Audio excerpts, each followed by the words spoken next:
नमस्कार। सुर्खियों के बाद अहम खबर। सबसे पहले आपको बता दें, संजय कोठारी ने केंद्रीय सतर्कता आयुक्त यानी सीवीसी इनके रूप में शपथ ले ली है। राष्ट्रपति रामनाथ कोविंद ने राष्ट्रपति भवन में उन्हें पद की शपथ दिलाई है। समारोह में प्रधानमंत्री नरेंद्र मोदी, उपराष्ट्रपति एम वेंकैया नायडू और अन्य गणमान्य लोग मौजूद रहे।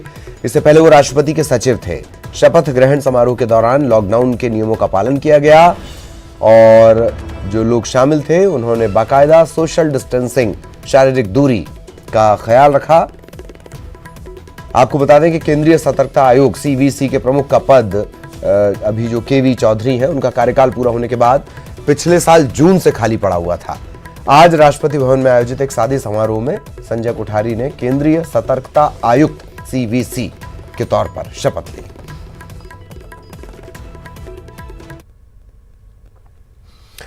और अब बात कोरोना की। कोरोना को लेकर छत्तीसगढ़ से राहत भरी खबर। 2 और मरीज पूरी तरह से ठीक हो गए और आज इन्हें एम्स से डिस्चार्ज किया जाएगा, जहां इनका उपचार किया जा रहा था। तो राहत भरी खबर, पूरी तरह ठीक हो चुके हैं। थोड़ी देर बाद इन्हें डिस्चार्ज कर दिया जाएगा। अब जो स्थिति बन रही है प्रदेश में वो है 5 एक्टिव केस कोरोना के बाकी हैं। इनमें एक एम्स का नर्सिंग स्टाफ है और 4 कटघोरा जो हॉटस्पॉट है, कोरबा का कटघोरा, वहां के मरीज हैं। अब तक कुल 37 मामले सामने आए और 37 में से 32 मरीज ठीक होकर डिस्चार्ज हो चुके हैं। सीएम ने एम्स के नर्सिंग स्टाफ के भी जल्द स्वस्थ होने की कामना की है।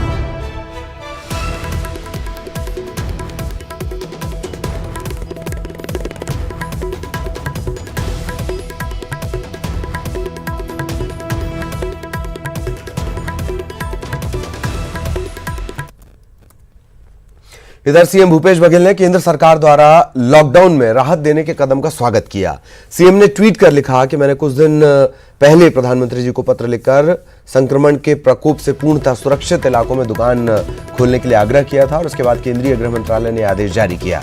इसके लिए मैं केंद्र सरकार का आभार व्यक्त करता हूं।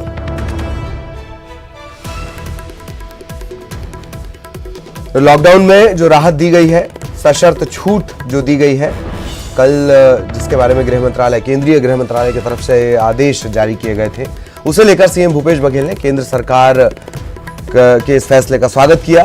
उन्होंने ये भी लिखा कि कुछ दिन पहले उन्होंने ही प्रधानमंत्री को पत्र लिखकर संक्रमण के प्रकोप से पूर्णतः सुरक्षित क्षेत्रों में दुकान इत्यादि खोलने के लिए आग्रह किया था और इसके बाद केंद्रीय गृह मंत्रालय ने ये आदेश भी जारी कर दिया है।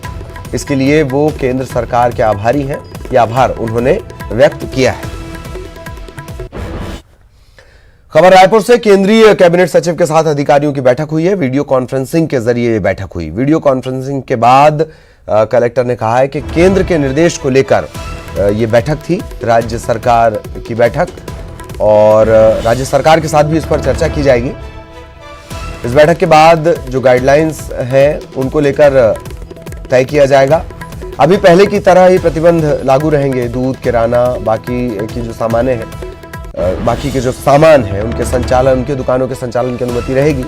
गैस एजेंसी के संचालन की अनुमति रहेगी निर्धारित समय तक। दवाई दुकानों की छूट बरकरार रहेगी, लेकिन गैर जरूरी सामानों की दुकानें नहीं खुलेंगी। गैर जरूरी सामान की दुकानें खोलने पर इन्हें सील कर दिया जाएगा, सामान भी जब्त कर लिया जाएगा।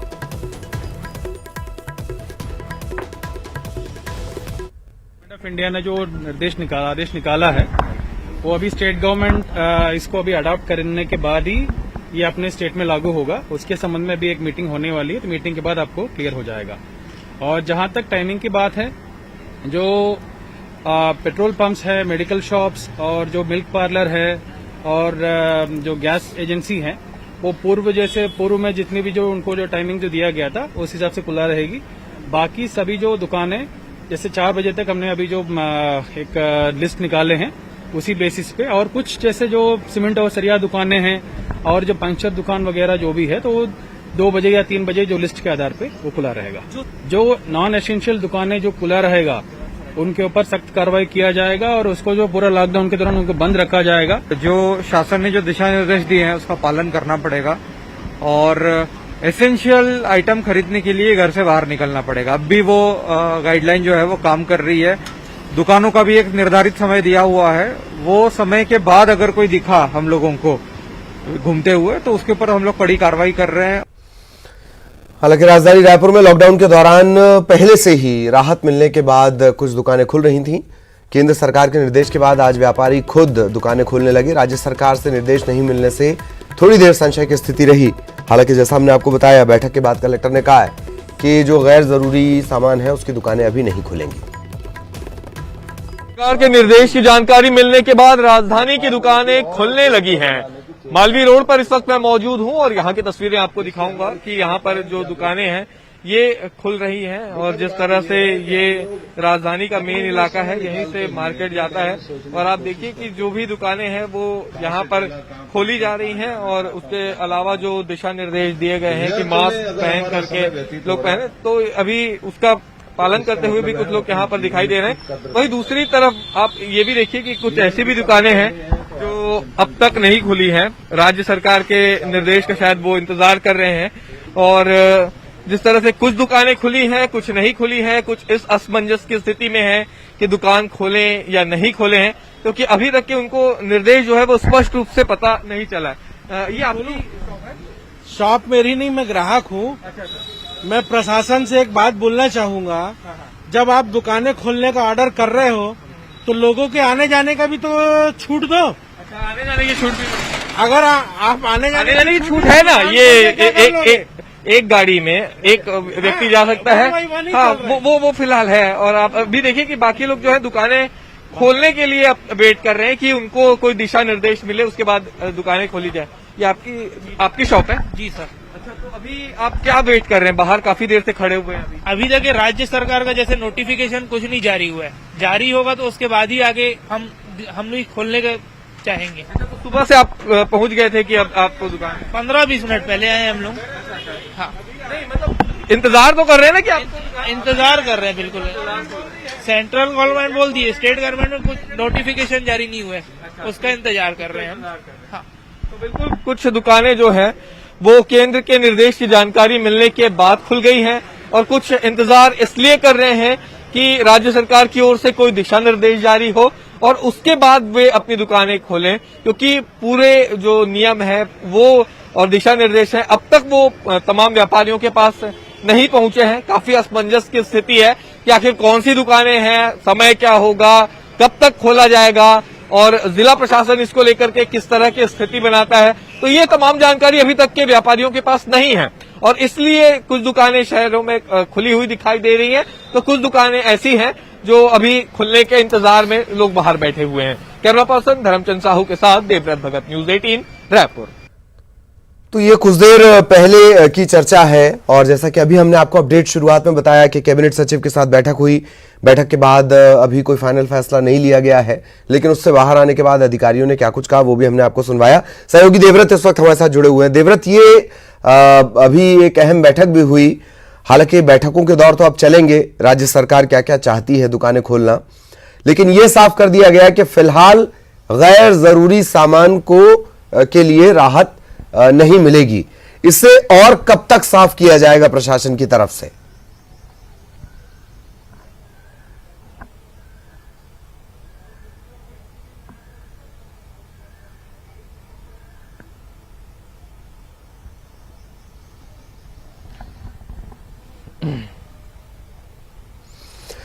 तो एक बार फिर हम संपर्क करने की कोशिश करेंगे। देवव्रत हमारे सहयोगी जो हमारे साथ जुड़े हुए थे, फिर से हम संपर्क करने की कोशिश कर रहे हैं। तो अब लॉकडाउन को लेकर जो संशय की स्थिति है, ये जरूर कहा गया कि अभी जो गैर जरूरी सामान है उसकी दुकानें नहीं खोली जाएंगी, लेकिन जो अहम बैठक हुई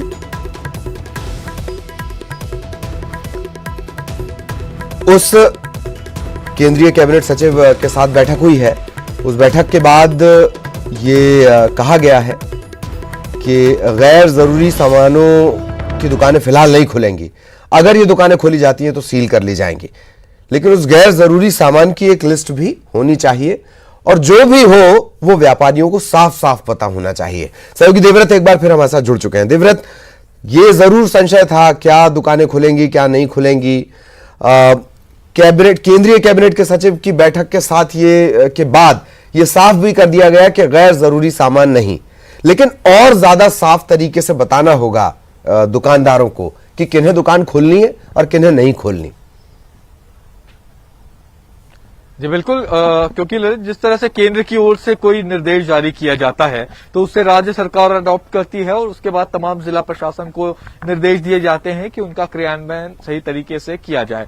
आज केंद्रीय सचिव से जो बैठक हुई उसमें रायपुर कलेक्टर और एसपी शामिल हुए और जिस तरह से उन्होंने यहाँ की स्थिति की जानकारी दी कि अभी जिले में किस तरह की स्थिति है और कोविड-19 को लेकर के ये पूरी बैठक हुई थी और साथ ही साथ ये भी दिशा निर्देश दिए गए हैं कि दुकानों के खुलने की प्रक्रिया किस तरह से रहेगी और अभी तक के जो जिला प्रशासन द्वारा जो कार्य किए गए हैं उसकी भी जानकारी दी गई है। लेकिन अभी तक जो व्यापारियों में असमंजस की स्थिति है वो दूर नहीं हो पाई है, क्योंकि केंद्र का जो निर्देश आया है वो सबको पता चल गया है कि सभी दुकानें खुली रहेंगी।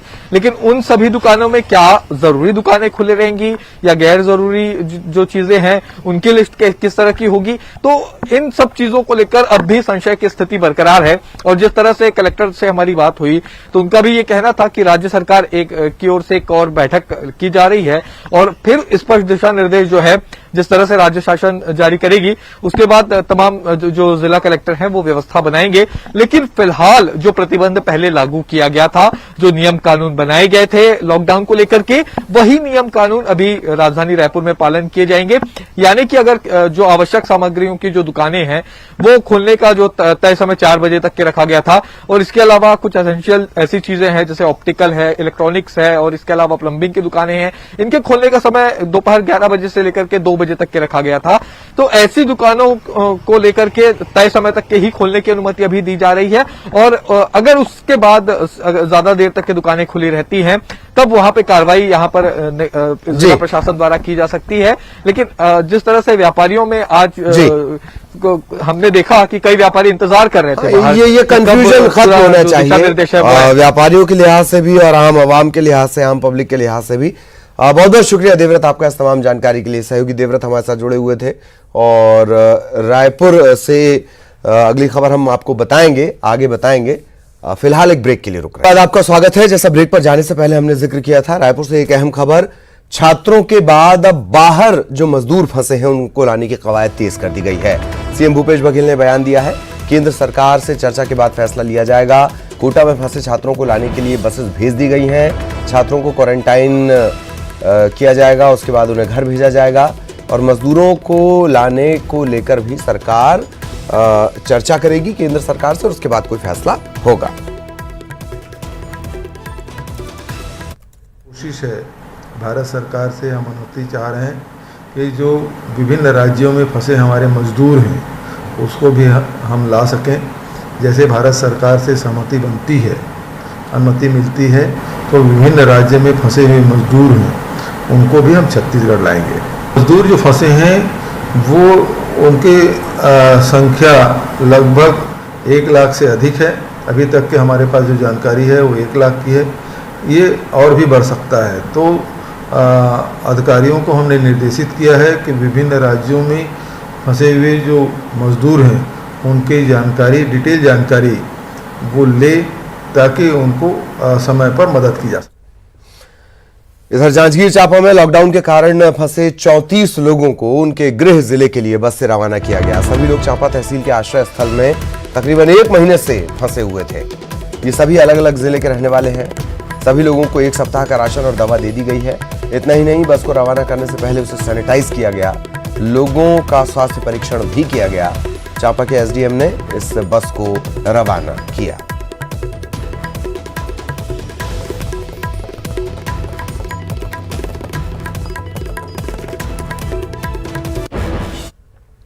और कोरोना महामारी के बाद लॉकडाउन ने छत्तीसगढ़ के उद्योगों की कमर तोड़ दी है। एक अनुमान के मुताबिक सिर्फ स्टील से जुड़े उद्योग जो हैं उन्हें ही 50 से 70 हजार करोड़ का नुकसान हुआ है।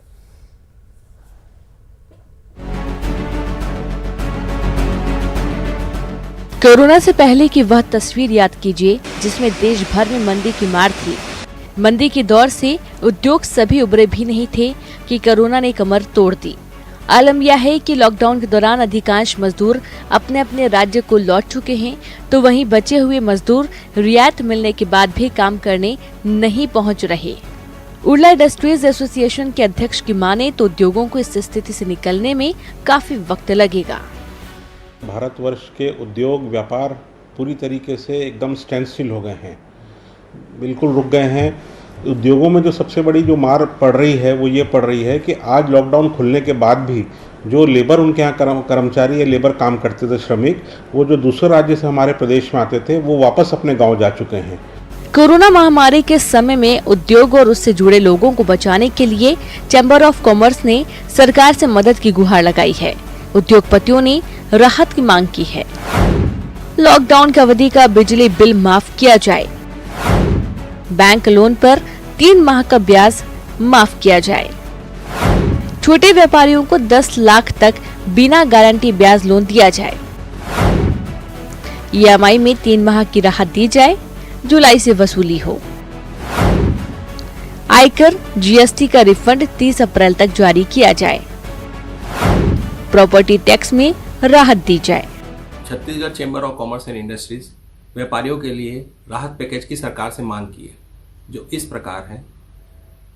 बैंक में जो लोन लिया गया है उसमें ब्याज पे छूट मिले, साथ में 3 माह का बिजली बिल भी माफ़ किया जाए, और निगम जो संपत्ति कर लेता है उसमें भी हमें 2 माह की छूट मिले, और इसके अलावा जो उद्योग बंद पड़े हैं उनको चालू किया जाए। उससे फ़ायदा ये होगा जो श्रमिक घर पे बैठे हुए हैं उनको बहुत नुकसान हो रहा है, वो भी काम पे लौटेंगे और उद्योग भी अपनी पटरी पे आएगा।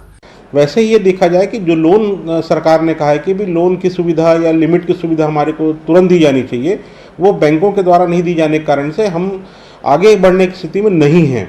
जब तक सरकार एक कदम आगे नहीं बढ़ेगी, हम लोगों के लिए वापस उस गति को प्राप्त करने में बहुत मुश्किल होगा।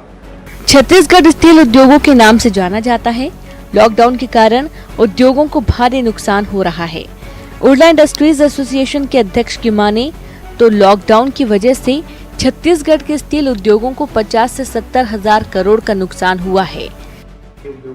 छत्तीसगढ़ में अगर आकलन करना चाहेंगे, मैं मान के चलता हूँ कि छत्तीसगढ़, जैसे कि आप जानते हैं कि स्टील इंडस्ट्री के नाम से जाना जाता है, तो लोह आधारित उद्योग का नुकसान करीब 50,000 से 70,000 करोड़ के आसपास का अनुमानित है। क्या बात तो सच है कि कोरोना से भले ही हम निपट लें, लेकिन उसके बाद की स्थिति से निपटना किसी बड़ी चुनौती से कम नहीं होगा। बहरहाल उम्मीद यही है कि देश और प्रदेश कोरोना महामारी से जल्द उबरे ताकि आम जनजीवन पटरी पर लौट सके। अवधेश मिश्रा, न्यूज़ 18, छत्तीसगढ़। और भोपाल से इस वक्त बड़ी खबर मिल रही है। न्यूज़ 18 की खबर का बड़ा असर हुआ है। बिजली कर्मचारियों की सरकार में सुनवाई हुई।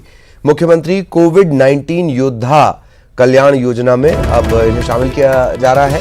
इस योजना के दायरे में अब बिजली कर्मचारी आएंगे। ऊर्जा विभाग के प्रमुख सचिव ने कलेक्टरों को पत्र लिखा है।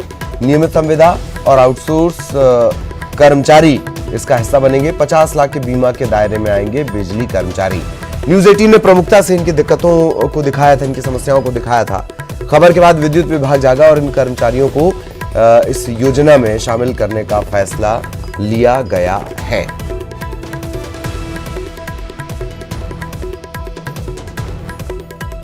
तो प्रमुख तौर पर हमने ये मामला उठाया था। जवाब तो देना होगा, जो खास शो है उसमें भी इसे लेकर तमाम जो जिम्मेदार हैं अलग अलग उनसे भी चर्चा की गई और मुद्दा ये उठाया गया कि जो नियमित जो कर्मचारी हैं, बिजली विभाग के कर्मचारी, उन्हें भी इस बीमा के दायरे में कोरोना योद्धा, कोरोना वॉरियर्स के लिए जो 50 लाख का बीमा कवर है उस दायरे में लाया जाए। आखिरकार उस खबर का असर हुआ। योजना में अब ये बिजली विभाग के कर्मचारी शामिल किए जाएंगे। इसमें नियमित संविदा जो कर्मचारी हैं वो भी हैं और आउटसोर्स जो कर्मचारी हैं, ये सबसे बड़ा फैसला है, वो भी इसका हिस्सा होंगे। वो भी अपनी जान जोखिम में डालकर लगातार काम कर रहे हैं। संक्रमण का खतरा उनके लिए भी किसी तरह से कम नहीं है और